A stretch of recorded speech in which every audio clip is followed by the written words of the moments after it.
Artinya jemaah sekalian, semua yang menakutkan, semua yang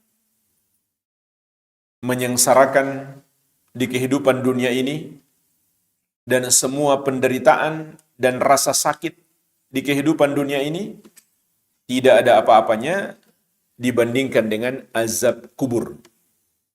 Azab kubur jauh lebih dahsyat dari semua siksaan di kehidupan dunia ini.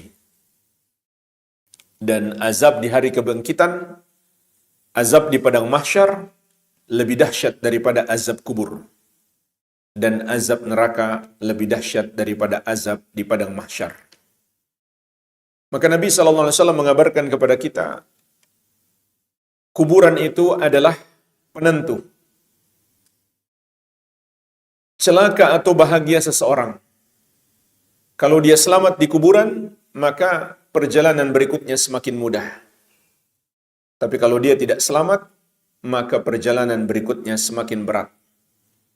Oleh karena itu jemaah sekalian, perlu kita mengenal apa saja dosa-dosa yang menyebabkan pelakunya mendapatkan azab kubur untuk kita hindari. Maka di kesempatan ini, insyaallah ta'ala kita akan membahas di antara dosa-dosa penyebab azab kubur ada 15. Yang pertama, kufur kepada Allah atau mempersekutukannya. Perbuatan dosa kekafiran ataupun dosa kesyirikan. Inilah dosa terbesar yang pelakunya tidak akan diampuni apabila dia tidak bertobat sampai mati. Sedangkan dosa-dosa yang lain masih ada harapan mendapatkan ampunan Allah meskipun pelakunya tidak bertobat sampai mati. Oleh karena itu, Allah Subhanahu wa taala telah mengabarkan kepada kita, orang-orang kafir dan orang-orang musyrik, di samping azab di hari kebangkitan yang sangat dahsyat yang telah menanti mereka, maka mereka juga akan mendapatkan azab kubur yang dahsyat. Di antara dalilnya, surat Al-An'am ayat 93. Allah Subhanahu wa taala berfirman, "Walau tara idz zalimuna fi ghamaratil maut wal malaikatu basitu aydihim." Andai engkau bisa melihat tatkala orang-orang yang zalim, orang-orang musyrik dan orang-orang kafir itu berada dalam tekanan-tekanan sakaratul maut. Ini juga sudah termasuk azab kepada mereka. Dalam keadaan malaikat memukulkan tangan-tangan mereka kepada orang-orang kafir tersebut, seraya mengatakan, akhriju anfusakum, keluarkan jiwa-jiwa kalian. Al-yawma tujzauna adzabal hun, pada hari ini kalian akan mendapatkan azab yang menghinakan. Bima kuntum taquluna 'ala Allahi ghairal haqqi, karena kalian telah berbicara atas Allah tanpa dasar kebenaran, tanpa ilmu, tanpa petunjuk dari Allah Subhanahu wa taala. Wa kuntum an ayatihi tastakbirun, dan kalian menyombongkan diri terhadap ayat-ayat Allah Subhanahu wa taala. Jemaah sekalian, perhatikanlah ayat yang mulia ini. Ayat ini sedang berbicara tentang orang-orang yang tidak beriman, orang kafir dan orang musyrik. Kata Allah Subhanahu wa taala, "Al-yawma tujzauna adzabal hun." Ketika ruh mereka sedang ditarik oleh para malaikat, malaikat berkata kepada mereka, hari ini kalian akan mendapatkan azab yang menghinakan. Lihat kalimatnya hari ini. Bukan hari kiamat kelak, tapi hari ini. Kalian dapat azab. Maka Imam Al-Mufassir As-Si'di rahimahullah dalam tafsir beliau, Taisirul Karim Rahman, fi tafsiri kalamil Mannan, mengatakan, wa fi hadha dalilun ala adzabil barzakh wa na'imihi. Maka dalam ayat ini terdapat dalil azab di alam barzakh dan kebalikannya nikmat di alam barzakh. Apabila ada azab, maka berarti ada nikmat. Fa inna hadzal khitab wal azab al muwajjah ilaihim, karena pembicaraan malaikat dan azab yang ditujukan kepada mereka itu disebutkan hari ini. Sehingga innama huwa indal ihtidar wa qubailil maut wa ba'dihi. Hari ini itu berarti saat mereka menghadapi sakaratul maut dan detik-detik menjelang wafat dan setelahnya, setelah wafat. Yaitu saat sudah masuk ke kubur. Mereka terus mendapatkan azab. Maka ini adalah dalil orang-orang kafir itu mendapatkan azab kubur. Dan secara khusus, dalam ayat ini Allah Subhanahu wa taala mengingatkan dua bentuk kekafiran. Pertama, kuntum taquluna 'ala Allahi ghairal haqqi. Kalian berbicara atas Allah tanpa dasar kebenaran. Contoh, ucapan orang-orang Nasrani yang mengatakan Allah adalah satu dari yang tiga.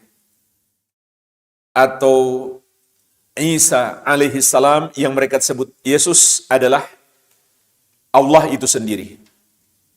Atau beliau adalah anak Allah. Ini adalah pembicaraan tentang Allah tanpa dasar kebenaran. Yang sampai pada tingkat kekufuran. Sehingga Allah Subhanahu wa taala di surat Al-Maidah menegaskan, laqad kafara alladhina qalu innallaha huwal masih ibnu Maryam. Sungguh telah kafir orang-orang yang berkata Allah adalah Al-Masih Isa putra Maryam. Juga firman Allah Subhanahu wa taala, laqad kafara alladhina qalu innallaha thalithu thalathah. Sungguh telah kafir orang-orang yang berkata Allah adalah satu dari yang tiga. Juga firman Allah Subhanahu wa taala, wala taqulu thalathah intahu khairan lakum innamallahu ilahu wahid. Jangan kamu mengatakan Allah adalah satu dari yang tiga. Berhentilah, itu lebih baik bagimu. Allah hanyalah sesembahan yang esa. Jadi, berbicara tentang Allah tanpa berdasarkan kebenaran, ini bisa sampai pada tingkat kekufuran. Yang kedua, wa kuntum an ayatihi tastakbirun. Termasuk kekufuran, kamu menyombongkan diri terhadap ayat-ayat Allah Subhanahu wa taala. Menyombongkan diri terhadap ayat Allah maksudnya menolak untuk tunduk dan patuh. Menentang ayat-ayat Allah Tabaraka wa taala. Meskipun dia mengetahui itu ayat Allah. Termasuk yang menentang syariat Allah. Dia sudah tahu satu syariat, tapi dia menentangnya. Dia mengatakan misalkan, ajaran agama Islam yang ini sudah tidak relevan dengan zaman. Contoh, hukum waris. Sudah nggak cocok lagi. Kaum wanita hanya dapat separuh bagian laki-laki. dia menentangnya. Dia menyombongkan diri terhadapnya. Maka ini adalah suatu kekufuran. Atau dia mengatakan ada satu ajaran Islam yang tidak cocok di daerah saya. Kenapa? Enggak sesuai dengan kearifan lokal. Ternyata yang dia maksud dengan kearifan lokal di kampungnya adalah masyarakat di situ suka mabuk. Sehingga khamar itu enggak perlu dibuat di pabrik. Khamar bisa dibuat di rumah-rumah warga. Tinggal panjat pohon enau di belakang rumah, mereka bisa buat khamar dari pohon tersebut. Itu yang mereka sebut kearifan lokal. Na'udzubillah. Yang lebih tepat dikatakan sebagai kemungkaran lokal. Ini contoh menyombongkan diri terhadap syariat. Atau kalau ada orang yang mengatakan jilbab itu hanya budaya Arab, bukan ajaran Islam. Meskipun dia seorang wanita yang berjilbab, bercadar sekalipun, tapi dia mengatakan jilbab itu bukan syariat, maka dia bukan muslimah lagi. Islamnya batal. Karena menolak satu syariat Allah, membatalkan keislaman.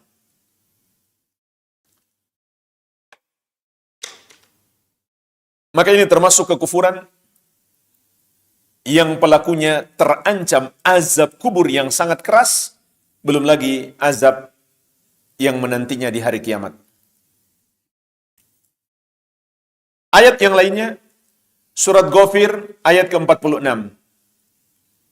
Allah Subhanahu wa taala berfirman, "An-naru yu'raduna 'alaiha guduwa wa 'ashiyya."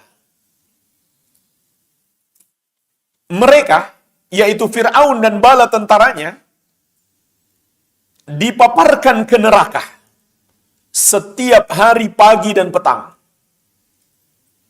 Wa yauma taqumus sa'ah, dan kelak apabila telah tegak hari kiamat, maka Allah Subhanahu wa taala mengatakan, adkhilu ala fir'auna asyaddal adzab. Masukkan bala tentara Fir'aun itu kepada azab yang paling keras. Jadi di sini disebutkan dua azab. Yang pertama azab setiap hari, pagi dan petang. Yang kedua azab setelah terjadi hari kiamat. Berarti yang dimaksudkan yang pertama adalah azab kubur. Sebagaimana dijelaskan oleh seluruh ulama ahli tafsir. Yang dimaksud dengan azab yang pertama adalah azab kubur. Sebagian golongan menolak mengimani adanya azab kubur. Kenapa jamaah sekalian? Karena kata mereka hadis-hadisnya ahad, bukan mutawatir. Padahal hadisnya sangat banyak. Dan bahkan bukan hanya dalam hadis, ada dalam Al-Quran. Ada dalam Al-Quran.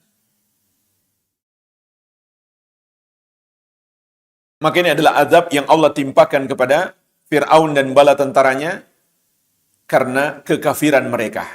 Padahal mereka itu tidak dikubur di bumi, tapi tenggelam di laut. Entah sampai ke dasar laut atau dimakan oleh ikan,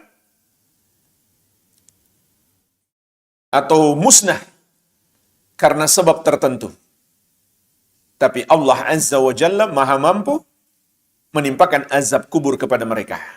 Makanya ulama mengatakan disebut azab kubur karena kebanyakan orang dikubur. Jadi bukan bermakna kalau dia nggak dikubur nggak akan dapat azab kubur, sama saja. Meskipun dia dilempar ke laut, dibakar sampai jadi debu, sama saja. Dia tetap mendapatkan azab kubur kalau memang dia harus mendapatkannya. Dalam sebuah hadis yang diriwayatkan Al-Bukhari dan Muslim, dari sahabat yang mulia Abu Ayyub radhiyallahu anhu, beliau mengatakan, kharajan Nabi sallallahu alaihi wasallam wa qad wajabati syams fasami'a sautan. Nabi sallallahu alaihi wasallam keluar dalam keadaan matahari sudah terbit, Lalu beliau mendengarkan suara orang yang menjerit. Faqal, maka beliau bersabda, Yahud tu'adzabu fi kuburiha.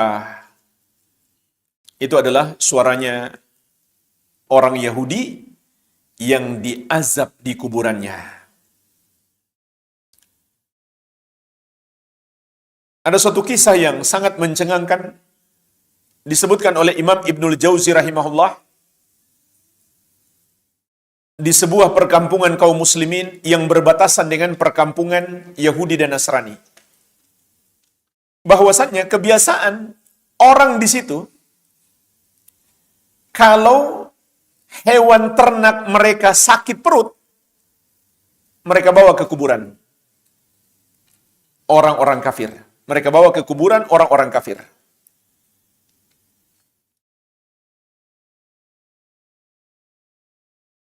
Maka apa yang terjadi? Hewan ternak itu akan mengeluarkan semua isi perutnya dalam keadaan ketakutan. InsyaAllah ta'ala nanti akan kita sebutkan hadisnya. Karena Allah perdengarkan kepada hewan-hewan itu suara orang-orang kafir yang sedang diazab.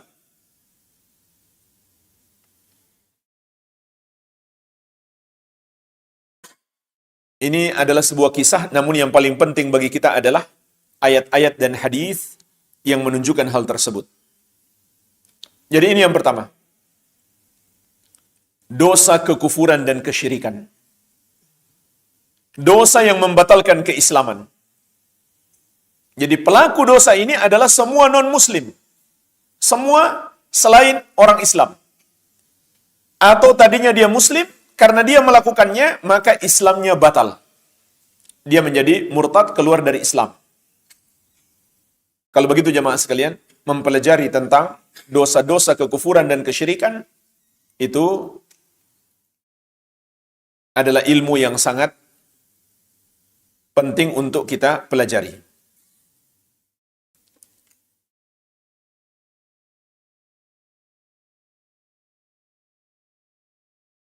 Adapun dalil yang menunjukkan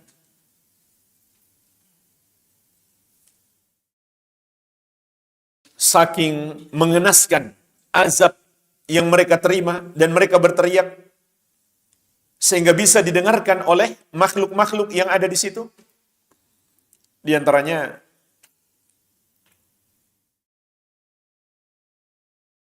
diriwayatkan oleh Imam Ahmad dan Abu Daud dari sahabat yang mulia Al-Bara' bin Azib radhiyallahu anhu, yaitu kisah tentang perjalanan ruh ketika Nabi SAW membicarakan ruhnya orang kafir dan azab kubur yang menimpanya saat dia tidak bisa menjawab pertanyaan Munkar dan Nakir, man rabbuka wa madinuka wa man nabiyuk. Siapa Rabbmu, apa agamamu, dan siapa nabimu. Yunadi munadin fis sama an kadzab. Maka terdengarlah penyeru dari langit. Dia telah berdusta. Atau dia telah salah. Tidak bisa menjawab. Fa'afrishu lahu minan nar. Maka hamparkan untuknya tikar dari neraka. Waftahu lahu baban ilan nar. Dan bukakan untuknya pintu ke neraka. Fayatihi min harriha wa sumumiha. Maka datanglah dari neraka sampai ke kuburannya, panasnya, dan asapnya.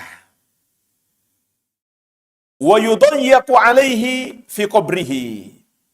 Dan kuburannya pun dipersempit. Hatta takhtalifa fihi adla'uhu. Sampai tulang-tulang rusuknya saling bersilangan.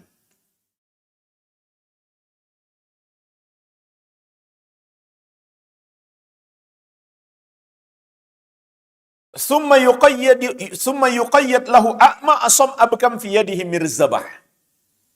Kemudian pada akhirnya didatangkan kepadanya makhluk yang buta, tuli lagi, bisu. Di tangannya ada sebuah gada. Lau duriba biha jabalun kana turaban. Gada itu, kata Nabi SAW, andai digunakan untuk memukul sebuah gunung, niscaya gunung itu akan hancur berkeping-keping. Fayadribuhu hatta yasira biha turaban. Maka makhluk itu memukulnya dengan gada tersebut sehingga dia hancur berkeping-keping menjadi tanah. Apakah selesai? Karena orangnya sudah musnah? Tidak. Tsumma yu'iduhu kama kana. Allah Subhanahu wa taala mengembalikan dia seperti semula. Fayadribuhu darbatan ukhra. Lalu makhluk itu memukul dia pukulan yang berikutnya. Tapi dia tidak hancur. Apa yang dia lakukan? Fayasihu soyhatan. Yasma'uhu kullu syai' illa thaqalain. Maka dia pun berteriak dengan teriakan yang sangat keras yang bisa didengarkan oleh seluruh makhluk kecuali manusia dan jin. Jadi ini adalah dalil yang menunjukkan saking kerasnya teriakan dia sehingga makhluk-makhluk termasuk hewan yang ada di sekitarnya bisa mendengarkan. Tapi Allah tidak perdengarkan kepada manusia dan jin.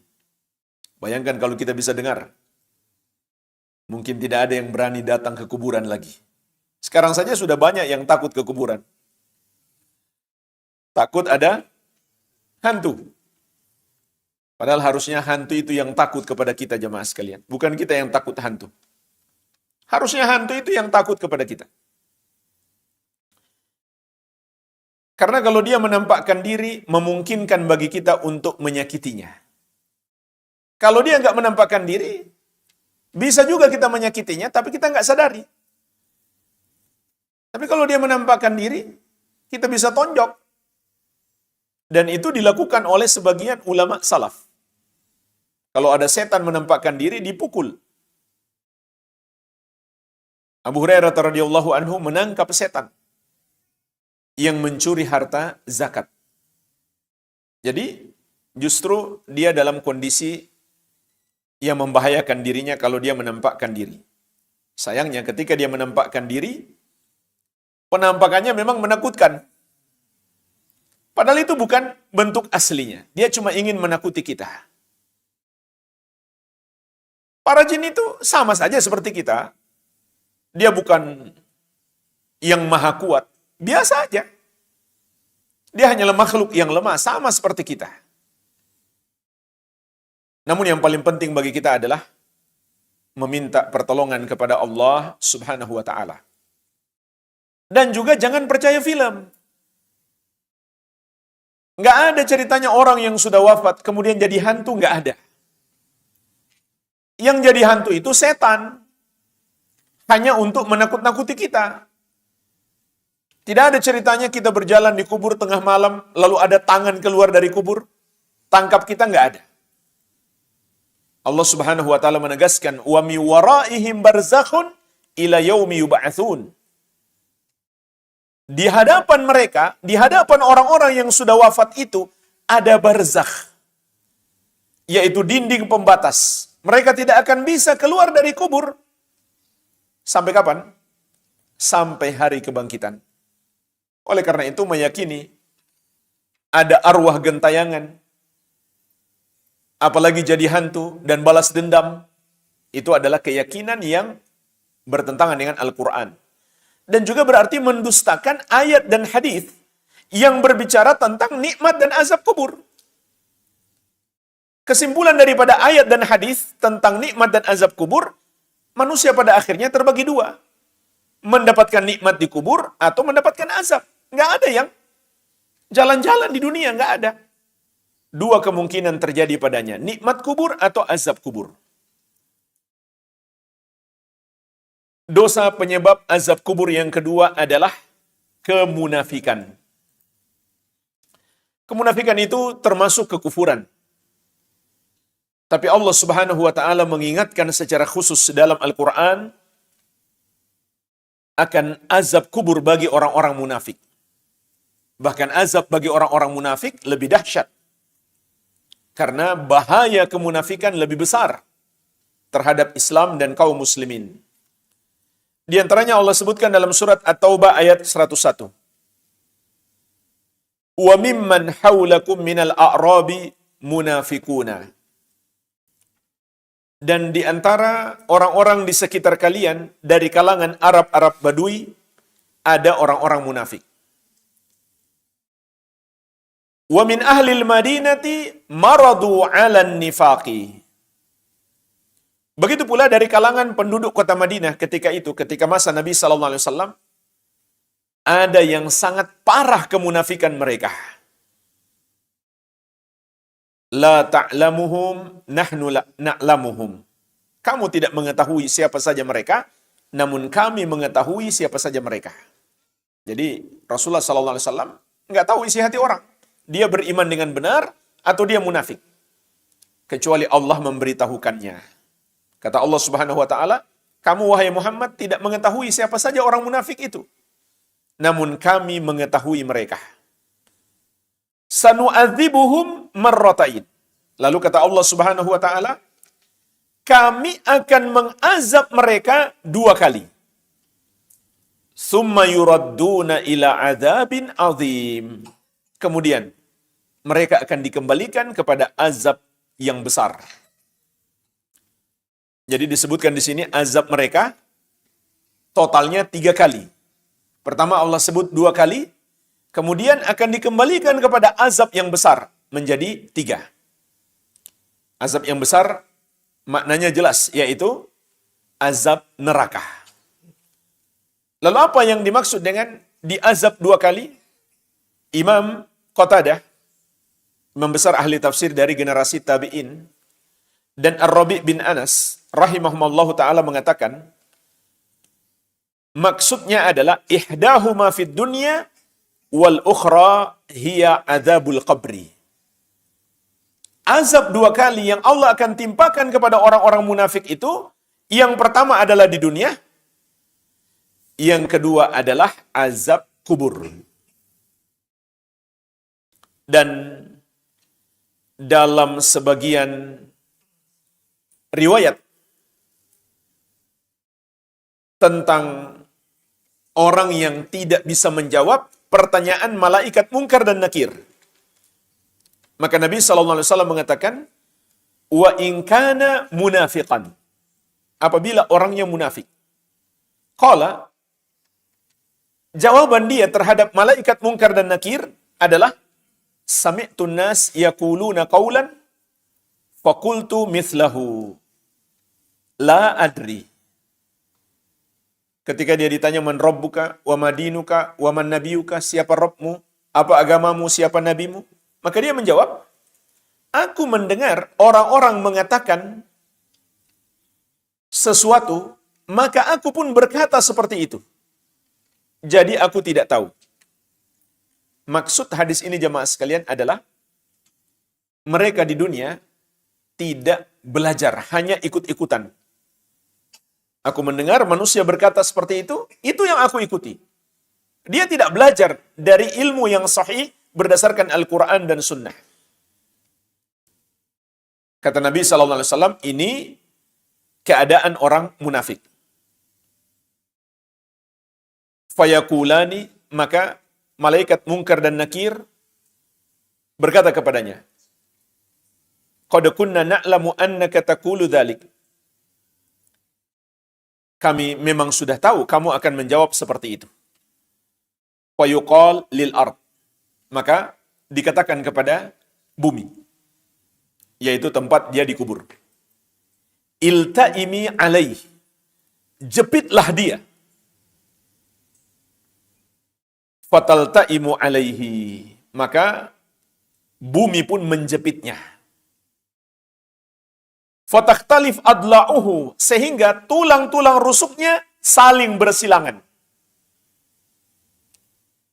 Fala yazalu fiha mu'adzabah, maka dia pun terus diazab Sampai kapan? Hatta yab'atsahullah min majji'ihi dzalik. Sampai Allah bangkitkan dia di hari kiamat dari kuburannya tersebut. Jadi azabnya sejak dia mati sampai hari kiamat. Bayangkan kalau hari kiamat masih ribuan tahun lagi. Begitu pula dalam riwayat yang lain, Nabi SAW mengatakan tentang orang munafik atau orang kafir. Wa yudrabu bimitraqin min hadidin darbatan fayasihu sayhatan yasma'uha man yalihi ghairat thaqalain. Dia pun dipukul dengan gada besi, satu pukulan yang membuat dia berteriak dengan satu teriakan keras yang dapat didengarkan oleh makhluk-makhluk di sekitarnya kecuali manusia dan jin. Sehingga kata Al-Hafidz Ibnu Hajar, faqad thabata annal bahaim tasma'uhu. Telah tetap dalil bahwasanya hewan-hewan bisa mendengarkan teriakannya. Yang ketiga, termasuk dosa penyebab azab kubur adalah al-i'rad an dinillahi azza wa jalla. Berpaling dari agama Allah azza wa jalla. Apa maksudnya jemaah sekalian berpaling dari agama Allah Subhanahu wa taala? Artinya dia tidak mau belajar ilmu agama sama sekali. Dan tentu dia nggak akan mungkin bisa mengamalkan kalau nggak belajar. Dia tidak peduli sama sekali dengan agama. Tapi dia juga tidak memusuhi. Jadi dia mencoba untuk bersikap netral saja. Mungkin supaya nggak dibilang fanatik, tapi juga nggak dibilang memusuhi agama. Dia mencoba untuk netral. Tidak peduli dengan agama, tidak cinta, tidak mau belajar sama sekali, tidak mau mengamalkan, tapi juga tidak memusuhi. Maka jemaah sekalian, ini termasuk kekufuran. Jadi, hanya ada dua pilihan. Masuk Islam, mencintai Islam, mengamalkan Islam. Kalau tidak, maka dia kafir. Meskipun dia tidak memusuhi Islam, kalau dia tidak peduli dengan Islam, tidak cinta kepada Islam, tidak mau sedikit pun mempelajari dan mengamalkannya, maka dia termasuk orang kafir. Sebagaimana Allah ingatkan dalam banyak ayat, diantaranya dalam surat Toha ayat 124. Allah Subhanahu wa taala berfirman, "Waman a'rada 'an dzikri fa inna lahu ma'isyatan donka wa nahsyuruhu yaumal qiyamati a'ma." Dan barang siapa yang berpaling dari peringatanku, yaitu dari Al-Quran, dari As-Sunnah, dan dari seluruh ajaran agama, maka baginya kehidupan yang sempit. Dan kelak kami akan kumpulkan dia di hari kiamat dalam keadaan buta. Qala rabbi lima hasyartani a'ma wa qad kuntu basira. Dia pun bertanya, wahai Rabbku, mengapakah engkau mengumpulkan aku dalam keadaan buta, padahal dulu aku bisa melihat? Qala kadzalika atatka ayatuna fanasitaha wa kadzalika al-yauma tunsa. Maka Allah Subhanahu wa taala menjawab, demikianlah. Dahulu telah datang kepadamu ayat-ayat kami, namun kamu pun melupakannya. Bukan menentang, cuma enggak peduli. Maka demikian pula hari ini, kamu pun dilupakan. Kamu tidak bernilai sama sekali. Jadi disebutkan dalam ayat ini dua azab. Yang pertama, ma'isyatan donka, kehidupan. Yang kedua, dikumpulkan di hari kiamat dalam keadaan buta. Kalau begitu, azab yang pertama itu sebelum hari kiamat. Maka tidak lain maksudnya adalah azab kubur. Sebagaimana kata Abu Sa'id radhiyallahu anhu, yang dimaksud dengan ma'isyatan dongka, yudayyaku alaihi qabruhu hatta takhtalifa adla'uhu fihi. Kuburannya dipersempit sehingga tulang-tulang rusuknya saling bersilangan.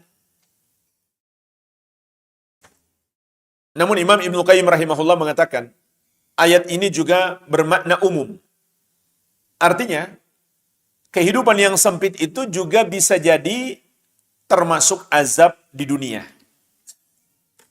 Orang yang berpaling dari ayat-ayat Allah Subhanahu wa taala, maka Allah akan timpakan kepadanya kehidupan yang sempit. Dan kehidupan yang sempit di dunia ada dua makna. Yang pertama, hatinya disempitkan oleh Allah Subhanahu wa taala, yaitu disesatkan. Dan hatinya tidak akan mungkin meraih kebahagiaan, ketentraman jiwa yang hakiki. Yang kedua, disempitkan secara materi. Dan yang pertama itu lebih berbahaya. Jadi mungkin saja makna kehidupan yang sempit di dunia, kata Imam Ibnu Qayyim rahimahullah, juga berlaku azab di dunia. Namun ada penafsiran dari sahabat, maknanya adalah azab kubur.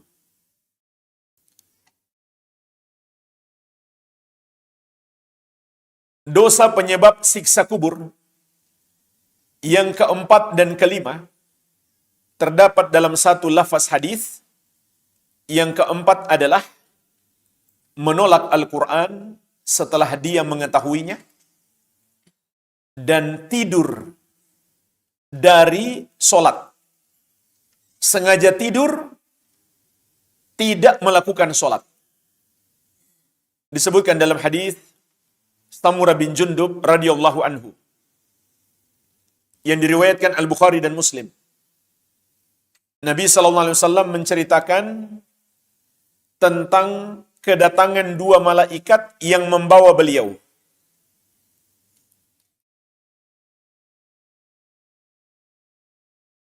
Beliau dibawa dan diperlihatkan kepada beliau jenis-jenis azab kubur.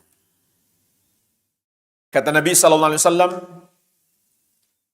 wa inna ataina ala rajulin muttaji. Kami pun mendatangi seseorang yang sedang berbaring. Wa idza akhar qa'imun alaihi bisakhratin. Dan ada orang di sampingnya sedang berdiri memegang sebuah batu besar. Wa idza huwa yahwi bisakhrati li ra'sihi. Maka dia pun mengayunkan batu itu untuk memukul kepalanya. Fayathlagu ra'sahu, sehingga dia memecahkan kepala orang tersebut. Fayatadahdahu al-hajar hahuna. Maka batu itu pun menggelinding. Fayatba'ul hajar, dia pun mengejar batu itu. Fayakhudhuhu, lalu dia mengambil kembali. Fala yarji ilaihi hatta yasihha ra'suhu kama kana. Maka dia kembali kepada orang yang sedang tidur itu, sedang berbaring. Tidaklah dia sampai kembali kepada orang tersebut, kecuali kepala orang itu sudah kembali seperti semula. Yang tadinya pecah berantakan. Kemudian Allah kembalikan lagi kepalanya. Thumma ya'udu alaih, dia pun kembali ke atasnya.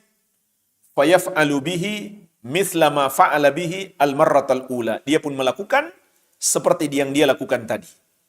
Dia ayunkan, dia lemparkan batu itu ke kepalanya yang membuat kepala orang itu pecah. Maka Nabi SAW bersabda, qultu lahuma, aku mengatakan kepada dua malaikat itu, subhanallah, ma hadzani. Maha suci Allah, siapakah dua orang ini? Yang satu berbaring, yang satu memukul dengan batu.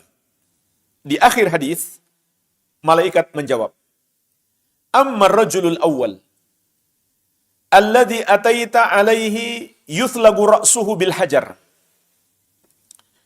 Adapun orang pertama ini yang engkau datangi, yang kepalanya dipecahkan dengan batu. Fa innahu rajul ya'khudhu bil Qur'an. Sesungguhnya dia adalah orang yang mempelajari Al-Qur'an. Wa fi riwayatin, dalam riwayat yang lain, rajulun 'allamahullahul Qur'an. Dia adalah orang yang Allah ajarkan kepadanya Al-Qur'an.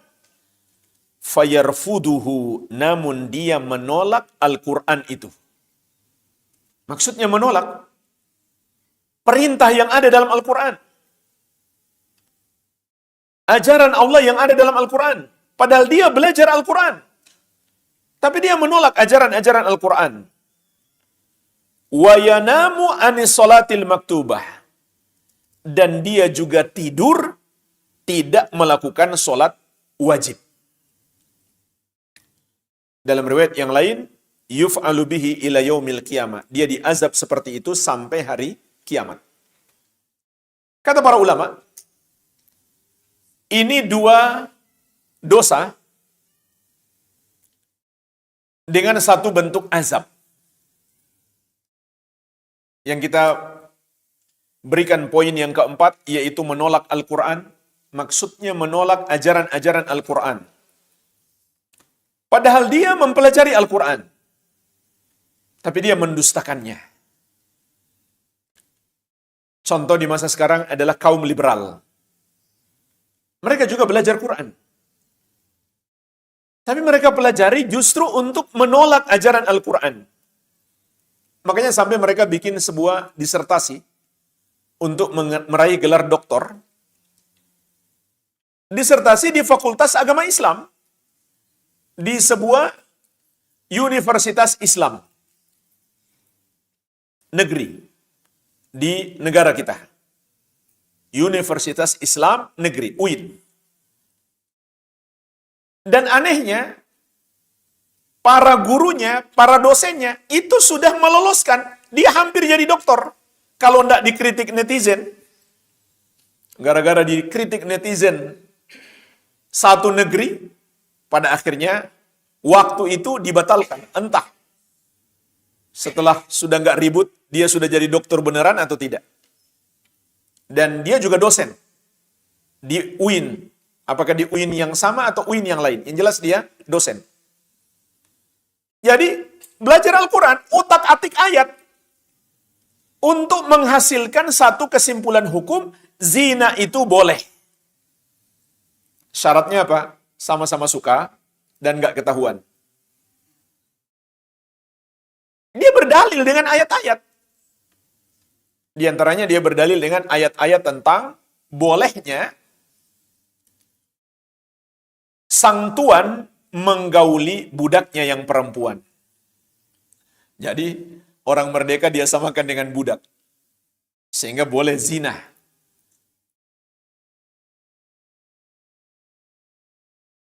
Jadi ini contoh, belajar Al-Quran, belajar hadis, tapi malah menolak ajaran Al-Quran itu sendiri. Yang pezina pun, kalau baca ayat, wala taqrabuz zina, jangan kamu dekati zina. Pezina itu tahu, ini menunjukkan haramnya zina. Jangankan yang bukan pezina pun, selama dia masih muslim, dia tahu zina itu haram. Jadi mereka lebih parah daripada pezina. Pezina, dosa besar. Kalau menolak haramnya zina, adalah kekufuran. Biarpun dia nggak pernah berzina, tapi dia mengatakan zina itu halal, maka dia kafir, murtad, keluar dari Islam. Maka kita bisa pahami betapa dahsyat azab yang menimpanya. Kemudian yang kelima, tidur dari melakukan sholat. Maksudnya di sini sengaja tidur karena nggak mau sholat. Yang tidur karena nggak menuntut ilmu, tolong dibangunkan. Jangan dibiarkan ya akhi.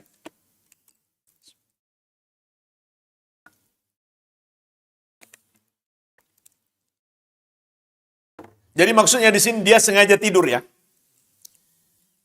Tidak mau sholat. Bukan orang yang tidak sengaja, bukan. Kalau dia tidak sengaja maka dia tidak berdosa. Karena Nabi SAW mengatakan, Man nama an sholatin aw nasiyaha falyaqdiha idza dzakaraha. Barang siapa yang tertidur dari satu sholat atau lupa, maka hendaklah dia segera qada ketika dia ingat. Tapi di sini maknanya dia sengaja tidur. Jadi poinnya sebetulnya bukan tidurnya, tapi enggak sholatnya. Di situ poinnya. Ya sama saja. Dia tidur, atau dia pergi main, atau ngobrol saja, sama saja. Namun di sini ada hikmah, kata para ulama. Mengapa kepalanya yang dihancurkan? Karena pusat tidur itu di kepala. Maka kepalanya yang dihancurkan. Begitu pula mengapa orang yang menolak Al-Quran, kepalanya yang dihancurkan? Karena Al-Quran adalah ucapan Allah. Sehingga Al-Quran adalah ucapan yang paling mulia. Sehingga yang dihancurkan di anggota tubuhnya adalah anggota tubuh yang paling mulia, kepalanya. Jadi, al-jaza min jinsil amal. Balasan sesuai dengan jenis amalan. Dosa penyebab azab kubur yang ke-6. Berdusta atau ikut menyebarkan kedustaan. Dan inilah yang terjadi pada hari ini dengan medsos, dengan portal-portal berita internet. Kedustaan itu betapa mudah disebarkan. Dalam lanjutan hadis tentang kedatangan dua malaikat yang membawa Nabi SAW untuk diperlihatkan bentuk-bentuk azab kubur, maka beliau mengatakan, "Fantalaqna fa'atayna 'ala rajulin mustalqin liqafahu." Kami pun berangkat lagi. Kami mendatangi seseorang yang tidur atau berbaring terlentang pada tengkuknya. Wa idza akhar qa'imun 'alaihi bikallubin min hadid. Dan di sampingnya ada orang yang berdiri memegang kait besi. Memegang besi, kait. Wa idza huwa ya'ti ahada syiqayya wajhihi. Lalu orang itu mendatangi satu sisi wajah orang tersebut. Fayusharshiru shidqahu ila qafahu. Lalu dia merobek mulutnya dengan kait besi tersebut sampai ke tengkuknya. Wa min kharihi wa min kharahu ila qafahu. Kemudian dia merobek pipinya sampai ke tengkuknya. Wa ainahu ila qafahu. Kemudian dia merobek matanya sampai ke tengkuknya. Summa yatahawwal ilal janibil akhar. Kemudian dia berpindah di sisi yang lain. Jadi kalau tadi di samping kanan misalkan, dia pindah ke samping kiri. Yang tadi baru mulut bagian kanan, pipi kanan, dan mata bagian kanan. Dia pindah sekarang ke bagian kiri. Fayaf'alu bihi mithla ma fa'ala bil janibil awwal.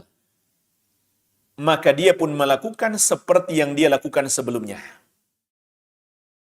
Dia robek wajah orang itu dari mulutnya sampai ke tengkuknya, kemudian dari pipinya sampai ke tengkuknya, kemudian matanya sampai ke tengkuknya. Fama yafrugu min dzalikal janib hatta yasiha dzalikal janib kama kana. Dia belum selesai merobek bagian yang sebelahnya, bagian yang satunya lagi sudah kembali seperti semula. Sudah normal lagi. Dia pun kembali lagi ke bagian sebelumnya. Tsumma ya'udu alaihi fayaf'alu mithla ma fa'ala al-marratal ula. Dia kembali ke bagian sebelumnya, lalu dia melakukan seperti yang dia lakukan pertama tadi. Kata Nabi SAW, qultu lahuma, maka aku bertanya kepada dua malaikat itu, subhanallah, mahadhani, maha suci Allah, siapakah dua orang ini? Di akhir hadis, kedua malaikat menjawab, wa amma rajulul ladzi ataita alaihi, yusharsharu shidquhu ila qafahu, wa minkharuhu ila qafahu, wa ainuhu ila qafahu. Adapun orang yang engkau datangi, yang mulutnya dirobek sampai ke tengkuknya, dan pipinya dirobek sampai ke tengkuknya, dan matanya dirobek sampai ke tengkuknya, fa innahu rajul yabdu min baitihi fayakdzibul kadzibah. Maka dia adalah seseorang yang keluar di waktu pagi dari rumahnya, lalu dia melakukan satu kedustaan. Tablugul afaq, yang kedustaan itu pun sampai ke segala penjuru, tersebar kemana-mana. Dan inilah yang sangat mudah terjadi hari ini. Hanya dengan sebuah status di medsos, maka kedustaan itu tersebar kemana-mana. Apalagi kalau kedustaan itu bercabang lagi dosanya, seperti menyakiti hati orang, menggibahi orang, memfitnah orang. Terlebih lagi kalau sampai membuat hilang kenyamanan, keamanan, sampai terjadi kerusuhan.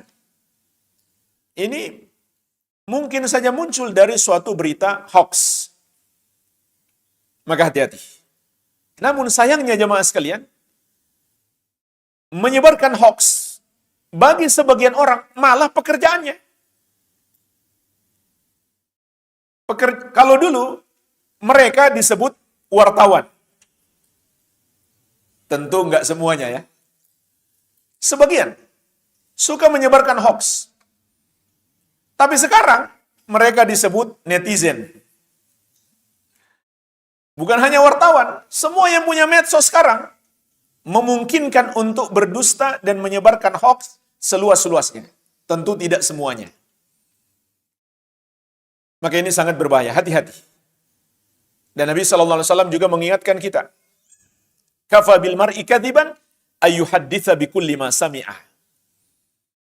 Cukuplah seseorang itu dihukumi berdusta apabila dia menceritakan kembali setiap apa yang dia dengar. Ini kan yang terjadi di medsos hari ini. Asal ada berita yang bisa bikin heboh, langsung kita share. Belum tahu berita itu benar atau bohong. Andai itu berita benar sekalipun, belum tentu boleh kita sebarkan. Barangkali di situ mengandung ghibah, mengandung perbuatan menyakiti hati orang tanpa dasar yang hak, atau memunculkan mudarat-mudarat yang lainnya. Namun sayangnya, inilah isi media kita hari-hari ini. Kalau enggak bicara keburukan artis, keburukan pejabat. Kalau enggak gibahin artis, gibahin pejabat. Padahal belum tentu yang mereka sebarkan itu benar. Andai benar sekalipun, maka ada mudarat-mudarat yang lainnya. Kata para ulama, kenapa yang diazab adalah mulutnya? Maka itu sudah jelas. Karena mulutnya yang berbicara bohong. Tapi kenapa pipinya dan matanya juga kena? Karena anggota tubuhnya itu juga membantu dia, membantu mulutnya. Telinganya juga kena. Jadi maksud dirobek pipinya itu dari arah telinga. Maka telinganya dan matanya juga kena, bukan hanya lisannya. Kenapa? Karena keduanya juga membantu lisannya untuk menyebarkan kedustaan. Sehingga diazab di anggota tubuh tersebut. Yang ketujuh, termasuk dosa penyebab azab kubur adalah zina. Sebagaimana dalam lanjutan hadis kata Nabi sallallahu alaihi wasallam, "Fantalaqna fa'ataina ala mithli tan-nur." Kami pun berangkat lagi, lalu kami mendatangi suatu tempat seperti tungku pembakaran. Disebutkan dalam riwayat yang lain, a'lahu doyik wa asfaluhu wasi. Yuqadu tahtahu naran. Tungku ini bagian atasnya sempit, bagian bawahnya luas. Dan di bawahnya dibakarkan api.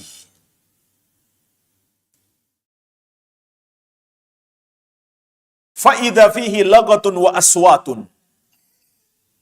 Maka terdengarlah dari tungku besar itu suara-suara menjerit, suara-suara yang berisik, yang menunjukkan mereka sedang kesakitan. Fattala'na fihi. Kami pun melihat padanya. Fa'idha fihi rijalun wa nisa'un uratun. Ternyata di dalamnya yang sedang dibakar di situ adalah kaum laki-laki dan wanita yang bertelanjang, tidak menggunakan pakaian. Wa idahum ya'tihim lahabun min asfali minhum. Dan api dengan gejolaknya datang dari arah bawah mereka. Fa'idha atahum dhalikal lahab daw. Maka apabila gejolak api itu mendatangi mereka, maka mereka pun menjerit kesakitan.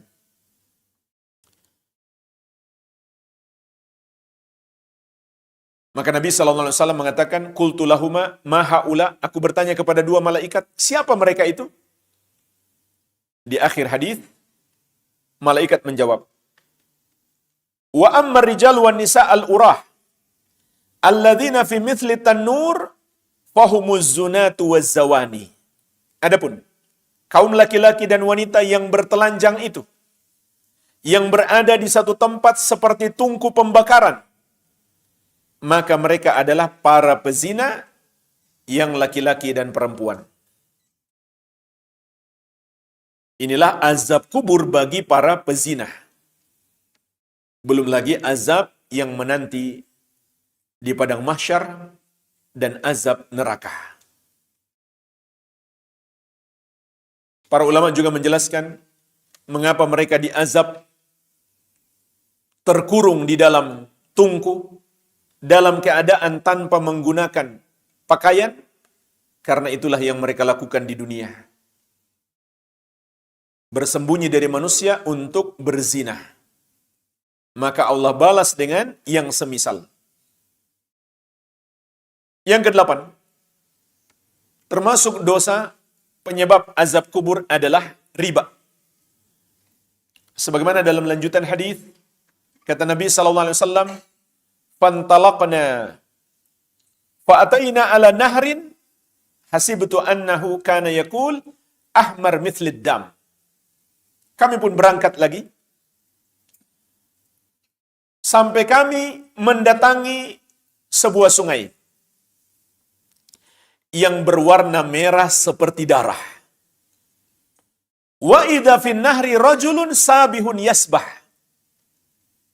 Dan di sungai itu ada seseorang yang sedang berenang. Wa idza ala syattin nahri rajulun qad jama'a indahu hijaratan katsirah. Dan di pinggir sungai ada seseorang yang mengumpulkan di dekatnya banyak sekali batu. Wa idza dzalika sabih yasbah ma yasbah, thumma ya'ti dzalika alladhi qad jama'a indahu al-hijarah. Dan apabila orang yang berenang ini sudah berenang ke sana kemari, kemudian dia datang ke tepi sungai di dekat orang yang mengumpulkan batu tersebut. Fayafgharu lahu fahu. Maka orang itu pun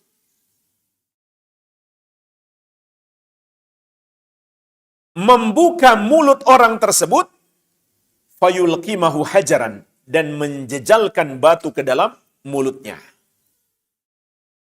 Orang itu membuka mulutnya dengan paksa, lalu memasukkan batu-batuan itu ke mulutnya secara paksa. Fayantaliku yasbah, thumma yarji ilaihi. Lalu orang itu kembali lagi berenang, lalu kembali lagi kepada orang yang mengumpulkan batu. Kullama raja'a ilaihi, ghafara lahu fahu, fa'alqamahu hajaran. Setiap kali dia kembali kepadanya, dia buka paksa mulutnya, lalu dia jejalkan batu-batuan itu ke mulutnya. Kata Nabi SAW, Qultu lahuma ma hadhani. Aku bertanya kepada dua malaikat, siapa orang ini? Siapa kedua orang ini? Maka di akhir hadis malaikat menjawab, wa amma ar-rajulul ladzi ataita alaihi yasbahu fin nahri wa yulqamul hajar. Adapun orang yang engkau datangi itu yang berenang di sungai dan dimasukkan bebatuan ke mulutnya, fa innahu akilur riba, maka dia adalah orang yang suka makan riba.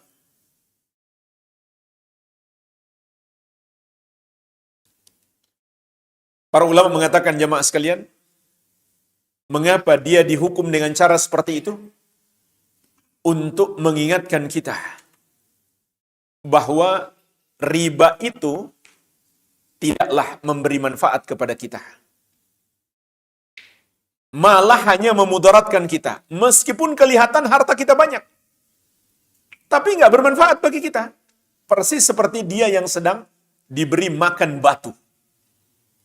Berapa banyak pun dia makan, nggak manfaat bagi dia, malah memudaratkannya. Jadi yang paling penting bagi kita, harta itu berkah. Meskipun sedikit, tapi Allah berkahi, niscaya kita akan dapatkan banyak manfaat. Terutama manfaat untuk akhirat. Dengan harta yang sedikit, kita gunakan untuk menafkahi dan mendidik anak-anak kita, jadilah mereka anak-anak yang soleh dan solehah. Karena hartanya berkah. Tapi meskipun hartanya banyak, kelihatan banyak, namun manfaatnya sedikit. Baik manfaat untuk dunia, apalagi manfaat untuk akhirat. Dan yang paling berbahaya, harta yang tidak berkah itu menjerumuskan dalam berbagai macam dosa. Karena dia punya harta, dia pun merasa bebas melakukan perbuatan-perbuatan dosa dengan hartanya tersebut. Ini bahaya harta yang tidak berkah. Tidak memberi manfaat kepada kita. Dosa penyebab azab kubur yang ke-9 adalah sombong dan ujub. Sombong dan ujub itu, jamaah sekalian, adalah termasuk dosa yang sangat besar. Karena sombong itu termasuk sifat Allah. Allah layak untuk sombong. Di antara nama Allah adalah Al-Mutakabbir, yang maha sombong. Allah Subhanahu wa ta'ala layak untuk sombong. Dan sifat sombong bagi Allah adalah suatu sifat kesempurnaan. Karena dia yang maha besar, yang maha agung, yang maha kuat, yang maha kaya. Pantas dia untuk sombong. Namun bagi makhluk, itu adalah sifat yang sangat tercelah. Kenapa? Makhluk itu nggak punya apa-apa. Andai dia punya kelebihan, andai dia punya kebaikan, itu adalah milik Allah. Cuma Allah titipkan sebentar kepada dia. Ada hak apa dia merasa sombong? Semua yang dia miliki datangnya dari Allah Subhanahu wa ta'ala. Kehebatan dia, kelebihan dia, itu kan hanya anugerah dari Allah. Bukan karena dia yang maha tinggi, bukan. Allah dialah yang maha tinggi, dialah yang maha terpuji. Maka Allah sangat murka kepada orang yang sombong. Sehingga termasuk orang yang akan mendapatkan azab kubur adalah orang sombong. Dalam riwayat Al-Bukhari dari Ibnu Umar radhiyallahu anhuma, Rasulullah sallallahu alaihi wasallam bersabda, "Bainama rajulun yajurru izarahu minal khuyala khusifa bihi ketika seseorang sedang menyeret pakaiannya. Artinya dia menggunakan pakaian yang besar sampai menutupi mata kaki karena ingin menyombongkan diri, minal khuyala. Khusifa bihi, maka dia pun ditenggelamkan ke dalam bumi. Fahuwa yatajaljal fil ardi ila yaumil qiyamah. Maka dia pun digoncang di dalam bumi itu sampai hari kiamat. Itulah azab kubur baginya. Dalam riwayat Muslim dari Abu Hurairah radhiyallahu anhu, Nabi sallallahu alaihi wasallam bersabda, "Bainama rajulun yamshi qad a'jabathu jummatuhu wa burdahu." Ketika seseorang sedang berjalan dalam keadaan dia takjub, dia bangga, dia sombong dengan penampilan rambutnya dan dua pakaiannya. Idzu khusifa bihil ard, tiba-tiba dia ditenggelamkan ke dalam bumi. Fahuwa yatajaljal fil ardi hatta taquma sa'ah. Maka dia pun digoncangkan di dalam bumi sampai hari kiamat. Maka hadis ini menunjukkan hukuman Allah berupa azab kubur bagi orang yang sombong.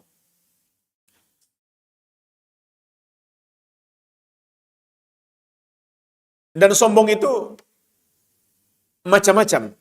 Dengan apa seseorang menyombongkan diri? Kalau di sini disebutkan dengan pakaian. Artinya dengan hartanya. Dengan kepemilikannya.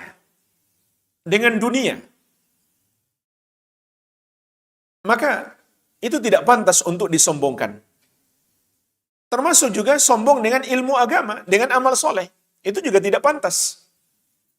Karena kita memiliki ilmu, kita bisa beramal soleh, itu kan anugerah dari Allah. Kalau Allah tidak berikan pertolongan, kita nggak mungkin memiliki ilmu dan mengamalkannya.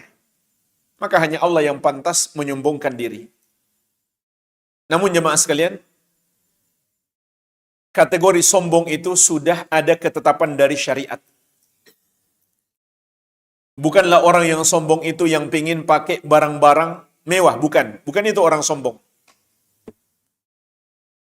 Nabi SAW telah mengabarkan kepada kita, al-kibru batrul haq wa ghamtun nas. Sombong itu adalah menolak kebenaran dan menganggap remeh orang lain. Menolak kebenaran artinya menolak ajaran Islam. Menganggap remeh orang lain artinya dia merasa lebih mulia daripada orang lain. Maka ini adalah dua bentuk kesombongan yang membuat Allah murka. Dosa penyebab azab kubur yang keberapa sekarang? Yang ke-10. Tidak mau bayar hutang. Hati-hati. Di samping azab yang menunggunya di hari kebangkitan, sudah ada azab kubur yang mendahuluinya. Sebagaimana disebutkan dalam hadis yang diriwayatkan Imam Ahmad, Al-Hakim dan Ibnu Hibban dari sahabat yang mulia Jabir bin Abdullah radhiyallahu anhuma. Beliau menceritakan, kami membawa jenazah ke hadapan Nabi sallallahu alaihi wasallam untuk meminta beliau mensolatkan. Hampir saja beliau mau solatkan. Beliau kemudian bertanya, apakah dia punya hutang? Kata para sahabat, ya Rasulullah, sebanyak 2 dinar. Maka Nabi SAW tidak mau mensolatkannya. Bayangkan jemaah sekalian, menunjukkan ini persoalan bukan sepele. Nabi SAW nggak mau solatkan orang yang punya hutang. Sampai ada sahabat, yaitu Abu Qatadah radhiyallahu anhu, memberi jaminan, ya Rasulullah, saya yang akan bayarkan hutangnya. Barulah Nabi SAW mau solatkan. Jadi jangan main-main dengan hutang. Maka besoknya, Nabi SAW berjumpa dengan Abu Qatadah, langsung beliau tanyakan, sudah dibayar belum? Kata Abu Qatadah, belum sempat ya Rasulullah, kan baru kemarin wafatnya. Besok ketemu lagi. Nabi SAW langsung tanya lagi, sudah dibayar belum? Kata beliau, sudah ya Rasulullah. Maka Nabi SAW bersabda, Al-an baradat alaihi jilduhu. Sekarang barulah kulitnya menjadi dingin. Yang kemarin panas. Lumayan 2 hari panas dikubur. Subhanallah. Belum lagi azab di akhirat. Karena itu termasuk kezaliman. Itu termasuk kezaliman. Nabi SAW mengingatkan kita, atadruna mal muflis, tahukah kamu siapa orang yang bangkrut? Qalu al-muflisu fina man la dirhama wala mata. Para sahabat menjawab, orang yang bangkrut di antara kami adalah yang tidak punya dirham, tidak punya uang, tidak pula punya harta. Maka Nabi SAW menegaskan, bukan itu yang aku maksudkan. Innal muflisa min ummati man ya'ti yaumal qiyamah bisolatin wa siyamin wa zakatin. Sesungguhnya orang yang bangkrut dari umatku adalah yang datang menghadap Allah di hari kiamat dengan amalan solatnya, puasanya, zakatnya, maupun amalan yang lainnya. Wa ya'ti qad syatama hadza. Namun dia pun datang dalam keadaan pernah mencaci si fulan. Wa qadzafa hadza, pernah menuduh si fulan dengan tuduhan dusta. Wa akala mala hadza, dan pernah memakan harta si fulan. Termasuk tadi berhutang gak mau bayar. Ini berarti dia memakan harta fulan dengan cara yang batil.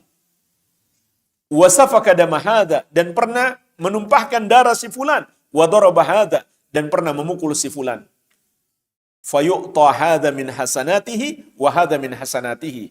Maka diambil pahala solatnya, puasanya, zakatnya, maupun kebaikan yang lainnya, lalu diserahkan kepada orang-orang yang pernah dia zalimi.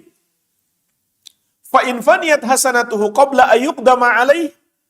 Namun apabila kebaikannya habis sebelum kezalimannya terbalas, ukhidha min khatayahum faturihat alaih thumma turiha finnar. Maka diambillah dosa-dosa mereka, kemudian ditimpakan kepadanya, lalu dia dilempar ke neraka. Itulah orang yang bangkrut.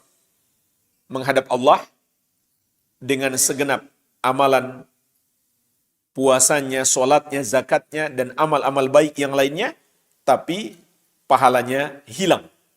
Gara-gara dia suka berbuat zalim kepada orang lain. Maka ingatlah, hutang itu kalau nggak mau bayar, maka itu termasuk kezaliman. Tapi jamaah sekalian, andai seseorang sudah berusaha membayarnya, namun sampai mati dia tidak sanggup bayar, maka semoga dia dimaafkan oleh Allah Subhanahu wa taala. Karena ada sebuah hadis diriwayatkan Imam At-Tabarani dari Ibnu Umar radhiyallahu anhuma, kata Nabi sallallahu alaihi wasallam, ad-dainu dainan. Hutang itu ada 2 macam. Faman mata wa huwa yanwi qada'ahu fa ana waliyuhu. Maka siapa yang mati dalam keadaan dia berniat bayar hutang, tentu dia juga usaha, namun sampai mati dia nggak sanggup bayar, maka kata Nabi SAW, akulah yang akan menjadi walinya.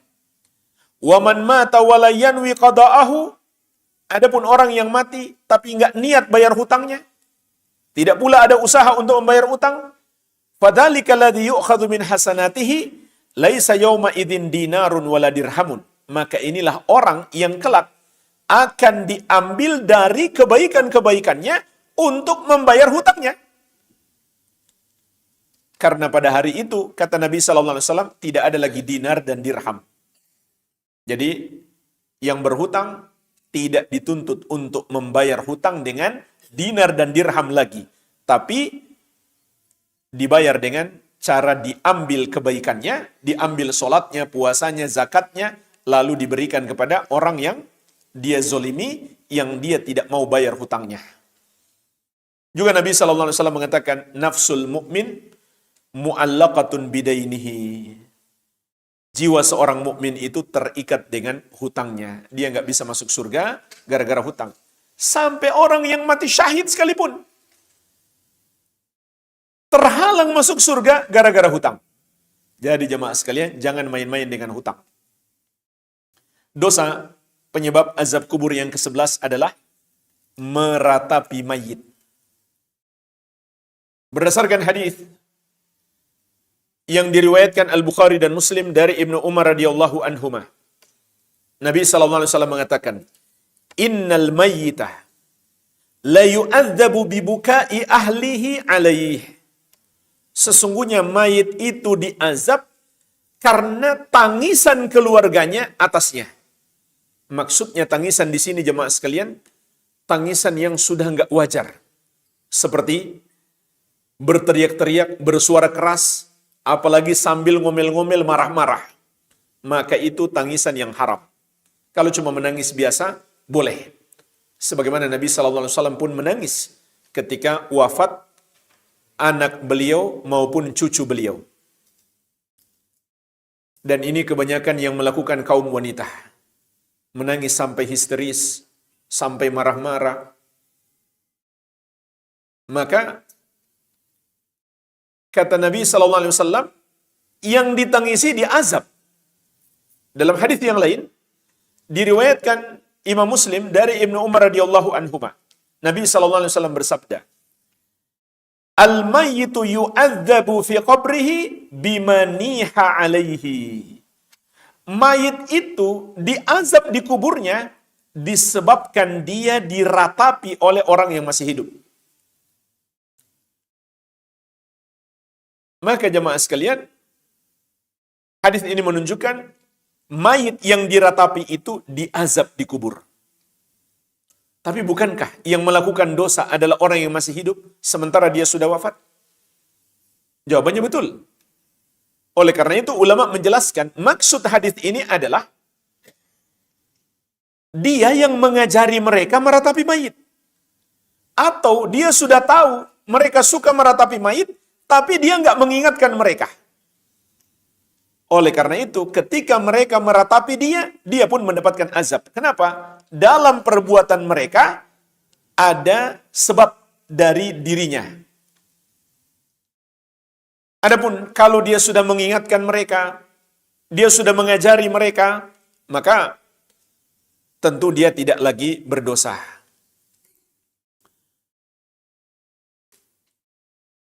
Jadi jemaah sekalian, ingatkan keluarga kita, kalau saya mati jangan diratapi. Dan ini juga dilakukan oleh Abu Musa al-Asy'ari radhiyallahu anhu. Karena beliau punya banyak kakak adik perempuan, beliau ingatkan mereka, kalau saya mati jangan kalian meratapi saya. Kemudian beliau sampaikan sebuah hadis diriwayatkan Imam Muslim. Rasulullah sallallahu alaihi wasallam Inna Rasulullah sallallahu alaihi wasallam bari'a minas saliqah wal haliqah wasyaqah. Sesungguhnya Rasulullah sallallahu alaihi wasallam berlepas diri dari wanita yang meraung-raung ketika kematian orang yang dia cintai. Begitu pula wanita yang memotong rambutnya dan wanita yang mencabik-cabik pakaiannya ketika ditimpa musibah. Ini banyak dilakukan oleh wanita. Laki-laki juga ada tapi sangat sedikit. Kebanyakan wanita yang melakukan seperti ini. Maka ini termasuk meratapi mayit. Begitu pula termasuk meratapi mayit disebutkan dalam hadis Bukhari dan Muslim dari Ibnu Mas'ud radhiyallahu anhu. Nabi sallallahu alaihi wasallam bersabda, "Laisa minna man latamal khududa wa syaqqal juyuba wa da'a bid'wal jahiliyah." Bukan bagian dari kami orang yang ketika ditimpa musibah dia menampar-nampar pipi atau menyakiti dirinya sendiri. Begitu pula orang yang merobek-robek pakaian dan orang yang menyeru dengan seruan-seruan jahiliyah. Jadi ini contoh-contoh meratapi mayit yang harus kita hindari karena itu penyebab yang diratapi itu mendapatkan azab. Dosa penyebab siksa kubur yang ke-12 adalah berbuka puasa Ramadan sebelum waktu berbuka tanpa ada uzur. Sebagaimana dalam riwayat An-Nasa'i dari Abu Umamah Al-Bahili radhiyallahu anhu masih terkait dengan kisah dua malaikat yang membawa Nabi sallallahu alaihi wasallam untuk melihat bentuk-bentuk azab kubur. Maka kata beliau, "Tsumman talaqa bi fa idza qaumun mu'allaquna bi araqibihim." Kemudian kedua malaikat itu membawaku, maka tiba-tiba kami mendatangi satu kaum yang digantung terikat di pergelangan kaki mereka. Kaki di atas, kepala di bawah, digantung. Musyaqqaqatun ashdaquhum. Dalam keadaan mulut-mulut mereka robek. Tasilu ashdaquhum daman. Maka mulut-mulut mereka itu pun mengalirkan darah. Qultu man haula, aku pun bertanya, siapa mereka itu? Qala, malaikat menjawab, haula illadzina yuftiruna qabla tahillati saumihim. Mereka adalah orang-orang yang berbuka puasa sebelum waktu berbuka puasa. Maksudnya puasa wajib dan tidak ada uzur. Adapun kalau puasa sunnah, tidak berdosa seseorang andai dia berbuka sebelum waktunya. Namun tentu dia kehilangan pahala yang sangat besar. Adapun kalau seseorang berbuka dalam puasa wajib ketika ada uzur, maka ini dibolehkan seperti sakit ataupun safar. Yang ke-13, termasuk dosa penyebab azab kubur adalah wanita yang tidak mau menyusui bayinya tanpa ada alasan syar'i. Sebagaimana masih dalam lanjutan hadis Abu Umamah Al-Bahili radhiyallahu anhu yang diriwayatkan An-Nasa'i. Dalam lanjutan kisah dua malaikat yang membawa Nabi sallallahu alaihi wasallam. Maka Nabi sallallahu alaihi wasallam mengatakan, "Tsumman talaqa bi fa idza ana binisa'in tanhashu thudiyahunna al-hayyat." Kemudian aku dibawa mendatangi kaum wanita yang payudara mereka digigit oleh ular-ular. Payudara mereka digigit oleh ular-ular. Qultu ma balu haula, maka aku pun bertanya, ada apa dengan mereka? Kila, dikatakan kepadaku, haula'i yamna'una haula'i yamna'na auladahunna albanahunna. Mereka adalah para wanita yang menghalangi anak-anak mereka untuk mendapatkan susu mereka. Artinya tidak menyusui anak-anak mereka tanpa ada alasan yang dibenarkan oleh syariat. Contoh, alasan yang tidak dibenarkan oleh syariat itu karena ibunya mau bekerja mengejar karir. Kalau masih menyusui bayi, dia takut bentuk tubuhnya nanti nggak ideal. Na'udzubillah. Padahal, andai dia bekerja sambil menyusui, tidak ada masalah. Selama pekerjaannya tidak bertentangan dengan syariat, dan tugasnya di rumah tidak terbengkalai, dan suami mengizinkan, maka boleh. Tapi tidak wajib bagi istri untuk bekerja, yang wajib bekerja adalah suami. Nah, sebagian wanita, karena ingin bekerja, dia tidak mau menyusui anaknya. Maka ini termasuk dosa yang sangat besar, sehingga pelakunya akan mendapatkan azab kubur. Dosa penyebab siksa kubur yang ke-14 dan 15 sekaligus disebutkan dalam satu hadis, yaitu yang ke-14, orang yang tidak menjaga dirinya dari percikan kencingnya sendiri. Dan yang ke-15, orang yang menyakiti orang lain dengan lisannya.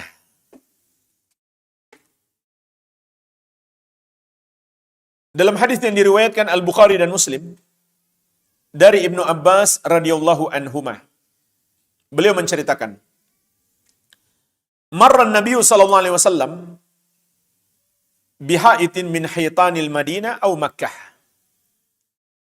Nabi sallallahu alaihi wasallam pernah melewati satu bagian kota Madinah ataupun kota Makkah. Fasami'a sawta insanaini yu'adzabani fi kuburihima. Maka beliau mendengarkan dua orang yang sedang diazab di dua kuburan mereka. Faqala Nabi sallallahu alaihi wasallam, maka Nabi sallallahu alaihi wasallam bersabda, yu'adzabani. Mereka berdua sedang diazab. Para sahabat tentu tidak mendengarkan, maka beliau mengabarkan kepada mereka, wa ma yu'adzabani fi kabirin.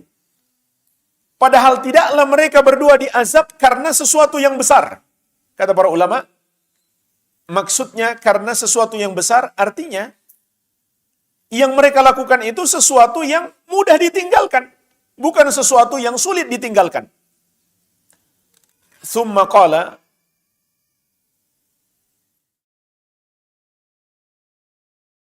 kemudian beliau menjelaskan, bala kana ahaduhuma la yastatiru min baulihi. Ketahuilah, salah satu dari keduanya dosanya adalah tidak menutup dirinya dari kencingnya. Di sini ada dua penafsiran ulama. Yang pertama, dia kencing tidak menutup aurat sehingga terlihat oleh orang. Penafsiran yang kedua, dia tidak menutupi dirinya dari percikan kencingnya. Dan yang lebih tepat adalah penafsiran yang kedua, berdasarkan hadis-hadis yang lain. Tapi tidak menutup diri dari penglihatan orang sehingga terlihat auratnya ketika kencing, itu juga perbuatan dosa. Itu juga perbuatan dosa. Namun yang dimaksud dalam hadis ini adalah dia tidak menutup dirinya dari percikan kencingnya. Sehingga kemudian dia sholat dalam keadaan tubuhnya kena najis kencingnya atau pakaiannya kena najis kencingnya. Jadi seakan dia nggak peduli. Dia menghadap Allah dalam kondisi bernajis seperti itu. Seakan-akan dia meremehkan Allah Subhanahu wa ta'ala. Maka ini adalah dosa yang sangat besar. Wa kana al-akhar yamshi bin namimah. Sedangkan orang yang kedua itu suka namimah, suka mengadu domba orang.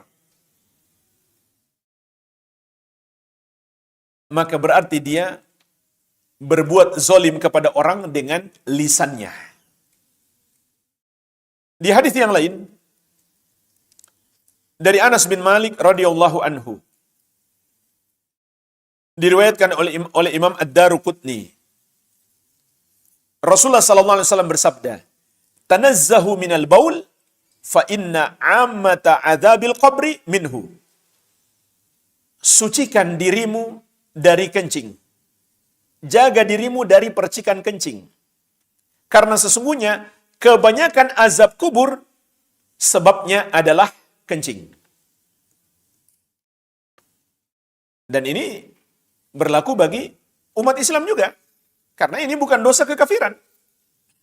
Ini bukan dosa kekafiran. Apalagi, kata para ulama, mengapa dosanya sangat besar? Karena dia sholat dalam keadaan dia nggak peduli dirinya bernajis.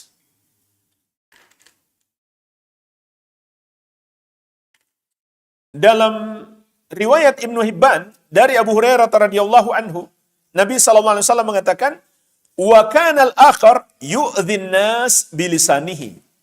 Adapun orang yang kedua, dosanya adalah menyakiti manusia dengan lisannya. Maka hati-hati jemaah sekalian, jaga lisan kita, jangan sampai menyakiti hati orang. Termasuk juga bahasa tulisan sama saja. Yang kita tulis di Facebook, kemudian menyakiti hati orang, sama.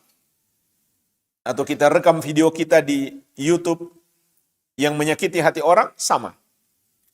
Dalam riwayat Ibnu Majah dari Abu Bakar radhiyallahu anhu, Nabi SAW mengatakan, "Wa ma yu'adzabani illa fil ghibati wal baul."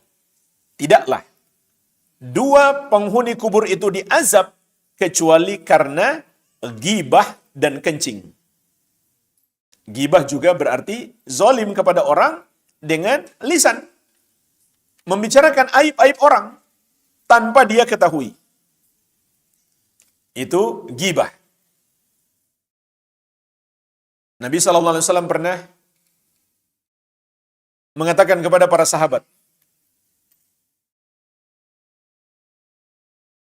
"Atadruna mal ghibah? Tahukah kamu apa itu ghibah? Dzikruka akhaka bima yakrah."